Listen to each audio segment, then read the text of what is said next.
Good morning students, myself Akshay Sharma. Welcome to Aadhaar Shila e learning classes. आज हम start कर रहे हैं ज्योग्राफी का एनसीईआरटी का चैप्टर फर्स्ट का सेकंड पार्ट। आइए तो स्टार्ट करते हैं। You must have notice that all object work smaller when seen from a distance. ये कह रहा है कि जब भी हम नोटिस करेंगे कि जब भी हम किसी चीज़ को दूर से देखते हैं, डिस्टेंस से देखते हैं, तो वो हमें कैसी दिखती है? स्मॉलर, छोटी दिखाई देती है। For example, how smaller an aeroplane look when it is flying eight a great height. अगर हम स्काई में एरोप्लेन को देखेंगे तो वो कैसा दिखाई देता है हमें? बहुत छोटा। उसका रीज़न क्या है? क्योंकि वो हमसे बहुत दूर है और हम उससे बहुत दूर हैं। Next para, while watching the night sky, जब हम रात में स्काई को देखते हैं, you may notice various pattern formed by different group of star. हम क्या देखते हैं स्काई में कि हमें डिफरेंट ग्रुप दिखाई देते हैं स्टार के, जैसे इस साइड में दिखाई दे रखा है 7 ग्रुप है ना, 7 स्टार हैं एक ग्रुप। These are constellations. इन ग्रुप को क्या कहते हैं हम? कॉन्स्टिलेशंस। उर्सा मेजर और big bear is one such constellation. Ursa Major आपने नाम सुना होगा, और बिग बियर वो भी क्या है? कॉन्स्टिलेशंस हैं। One of the most easily recognizable constellation is the small bear, जो ईजिली हमें रिकोगनाइजेबल हो जाते हैं। नीचे नेम दे रखा है एक सप्तऋषि। सप्त का मीनिंग है 7 और ऋषि का मीनिंग है 6। It is a group of 7 star. Saptarishi क्या है? ये सप्तऋषि है, 7 स्टार का ग्रुप है एक।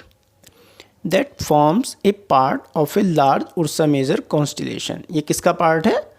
उर्सा मेजर कॉन्स्टिलेशन का।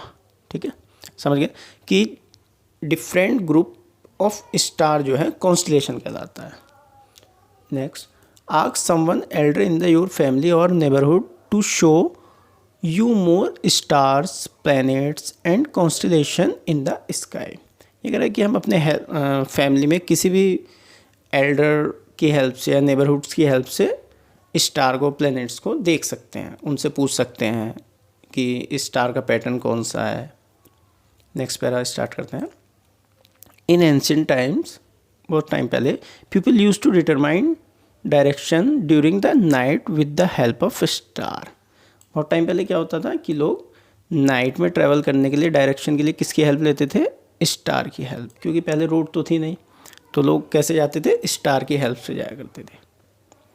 The north star indicate the north direction. कौन से स्टार की हेल्प से? नॉर्थ स्टार की हेल्प से। इस पिक्चर में देखिए आपको नॉर्थ स्टार दे रखा है। नॉर्थ स्टार कहाँ पे होता है? हमेशा नॉर्थ डायरेक्शन में होता है, इसका प्लेस फिक्स है। It is also called the pole star. ये जो नॉर्थ स्टार है इसे हम पोल स्टार भी कहते हैं। ठीक है, इसके दो नेम हो गए, नॉर्थ स्टार और पोल स्टार। हिंदी में से ध्रुव तारा कहते हैं।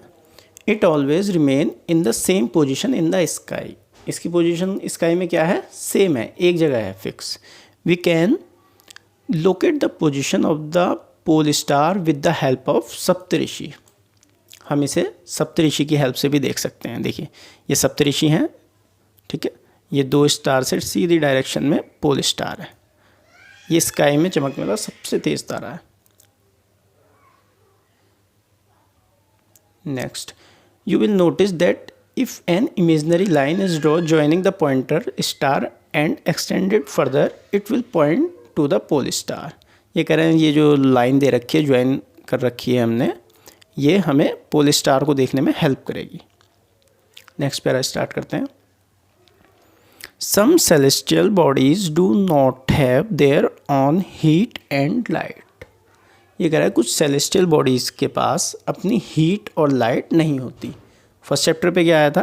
देखो मैं दिखा देता हूँ। फर्स्ट चैप्टर पे लिखा था the sun, the moon and all those objects shining in the sky night sky are called celestial bodies. Sun को, मून को और जो भी नाइट में शाइनिंग होते हैं उन्हें सेलेस्टियल बॉडीज़ कहते हैं।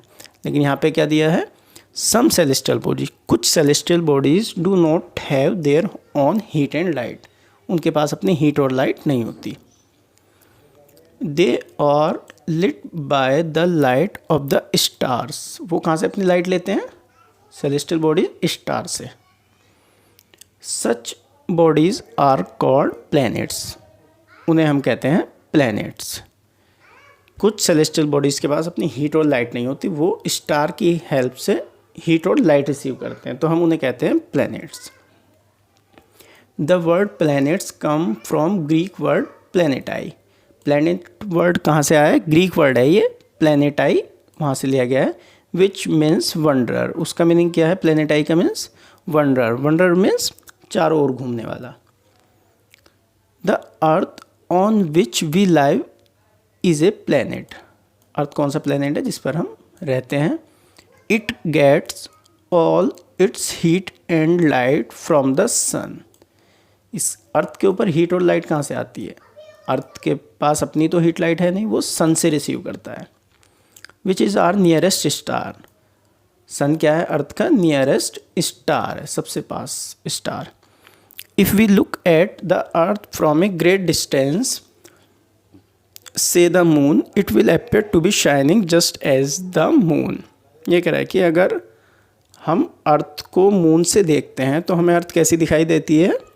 जैसा हमें अर्थ से मून दिखाई देता है, शाइनिंग, चमकता हुआ। ऐसी मून से अगर हम अर्थ को देखेंगे तो अर्थ भी हमें ऐसी दिखाई देगी, शाइनिंग में। The moon that we see in the sky is a satellite. Moon क्या है? अर्थ की सैटेलाइट है एक, ठीक। It is a companion of our earth and moves round it. जो अर्थ के चारों तरफ मूव करती रहती है राउंड में, ठीक है। मून जो है अर्थ के चारों तरफ मूव करता रहता है, घूमता रहता है। It like are earth there are 8 other planets. अर्थ के अलावा और भी प्लैनेट्स हैं that get heat and light from the sun, जो सन से लाइट रिसीव करते हैं। Some of them have their moons too. Moon भी उनमें से एक है। मून भी कहाँ से लाइट लेता है? सन से। थैंक यू, आज के लिए इतना ही, और आगे का नेक्स्ट वीडियो में देखेंगे।